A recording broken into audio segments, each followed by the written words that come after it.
Well, I can't believe it. The show is over. I finally did get to make it, so here we go. First of all, let me tell you how I made it to the show. I was lucky enough to get a lift from a friend who's a market gardener. I live in West Ryde, and this is what West Ryde looks like. It's all full of market gardens. But recently it's had a lot of sub-development, and my friend's a bit worried about if all these people move in, where are we going to grow the food to feed them? He certainly had a good point.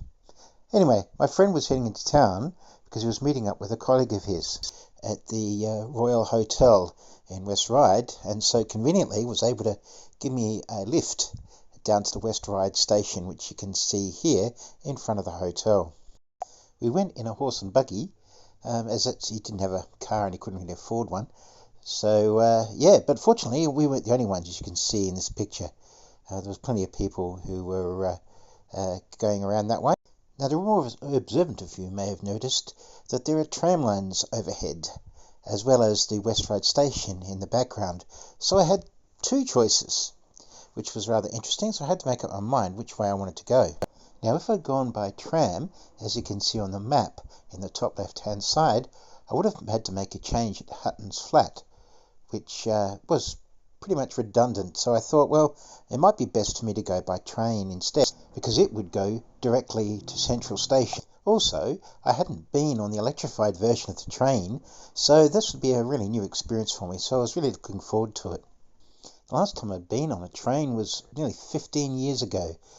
This is what it looked like back then. You can see the old pumping station in the background. They built a new one, 1921 I think it was, and this old pumping station has now ceased to operate from about 5 years ago, I think it was. Electrification of the line also only happened, about 6 years ago, and so you can see here there are no overhead wires or anything like that. And this is what the new electrified trains look like.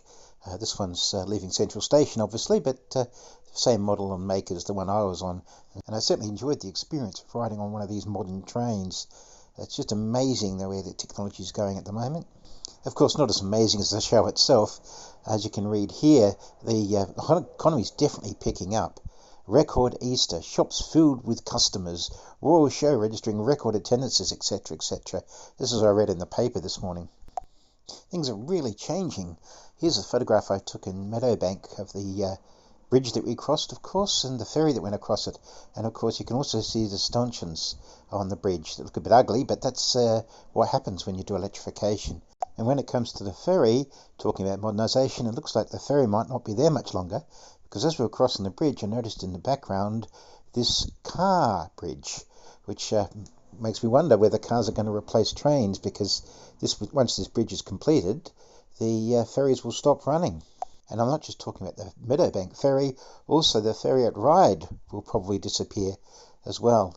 And wonder how long it will be before trains themselves will become obsolete. Anyway, I better get off my soapbox and talk about modern technology and instead focus on how I got to the Moore Park.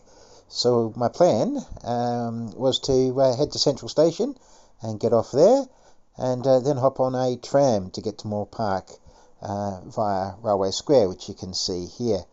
Of course, Sydney has one of the largest tram networks in the world, so it's all a bit confusing, but basically I'm on that light blue dotted line there going off to Moore Park.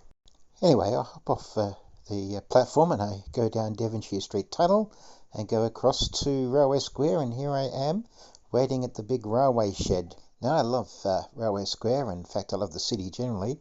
So, as always, when I'm in that area, I thought I'd have a bit of a look around. So I thought I'd check out the cars in the car park, which is on the bottom right-hand side of this picture as you look at it.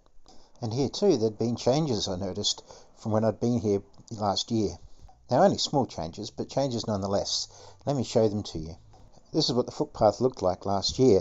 You notice, quite a state of disrepair. And this is what they looked like when I went down to look at them during my trip, and definitely they've fixed those up, which is really nice. Someone said they'd done this in January earlier this year. But anyway, I wasn't here for that. I was here to go to the show, so I just went back to the tram shed, had myself a nice drink of water here at the water fountain while I was waiting, and then my tram came. Now, I was lucky enough to get a P class. That's the one in the front of this particular photo, which was taken at Circular Quay.